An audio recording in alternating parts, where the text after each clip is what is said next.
இன்னைக்கு உங்க தலைவர் இல்லையா இவ்வளவு சங்கடங்களை மீறி இன்னைக்கு சினிமாவை விட்டுட்டு நாளைக்கு உங்ககிட்ட நிக்கிறப்ப இன்னைக்கு கூட அவர் வீடியோ போடுறப்ப முதலமைச்சர் அவர்களே நான் ஒண்ணு வீட்டுல இருப்பேன் அலுவலகத்துல தான் இருப்பேன் என்கிட்ட வாங்கன்னு சொல்றத ஒரு கட்சியுடைய பொதுச் செயலாளரும் இணை பொதுச் செயலாளரும் அந்த தகுதியில் இல்லாமல் தலைமறைவாவது சரி ஏதோ முன்ஜாமீன் போட்டீங்க அது வரைக்கும் என்ன கோர்ட்டு சொல்லுதுன்னு பார்த்துட்டு அதுக்கப்புறமேல போலீஸ் கிட்ட போலான்னு அது வரைக்கும் நீங்க அப்ஸ்காண்ட் ஆனீங்கன்னா கூட பரவாயில்ல.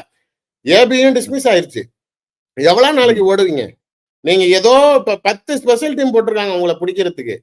நாளைக்கு மாவட்ட தலைவர்கள் சம்பந்தப்பட்ட மாவட்ட தலைவரை கைது பண்ணிட்டீங்க என்ன விட்டுருங்கயான்னா இது சீரியஸா வடிவேல் காமெடி மாதிரி அவனைதான் பிடிச்சிட்டேல்ல என்னைய விட்டுருங்கிற மாதிரி உங்களை காப்பாத்திக்கிறதுக்கு அப்ப உங்கள் கட்சியுடைய மாவட்ட தலைவரை அடமானம் வைப்பதற்கு புசி ஆனந்த சீட்டி நின்று தயாரா இருக்கிறாங்களா?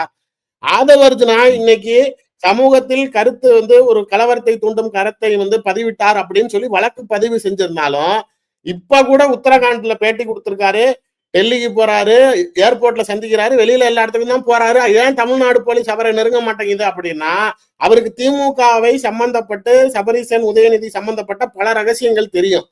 கை வச்சிங்க அப்படின்னா அந்த ஆள் வெளியில உங்களை மோசமா அட்டாக் பண்ணுவாரு. பொலிட்டிக்கலி உங்களுக்கு பெரிய டேமேஜஸ் ஏற்படுத்துவதற்கு ஆதவர்ஜுனால முடியுங்கிறதுனால இந்த கோவத்தை இந்த வேகத்தை அவர்கிட்ட காட்ட மாட்டேங்கிறாங்க. இதே எஃப்ஐஆர்லயும் ஆதவர்ஜுனாவை சேர்த்துக்க முடியுமே, ஏன் சேர்க்கல அப்படின்னா பர்பஸ்ஃபுல்லா விஜய் அவர்களின் பெயரை சேர்க்காமல் இருப்பதற்கும் காரணம் விஜயை கைது செய்து விட்டால் விஜய்க்கு மக்கள் ஆதரவு கூடிவிடும், பேசும் பொருள் ஆயிரும்.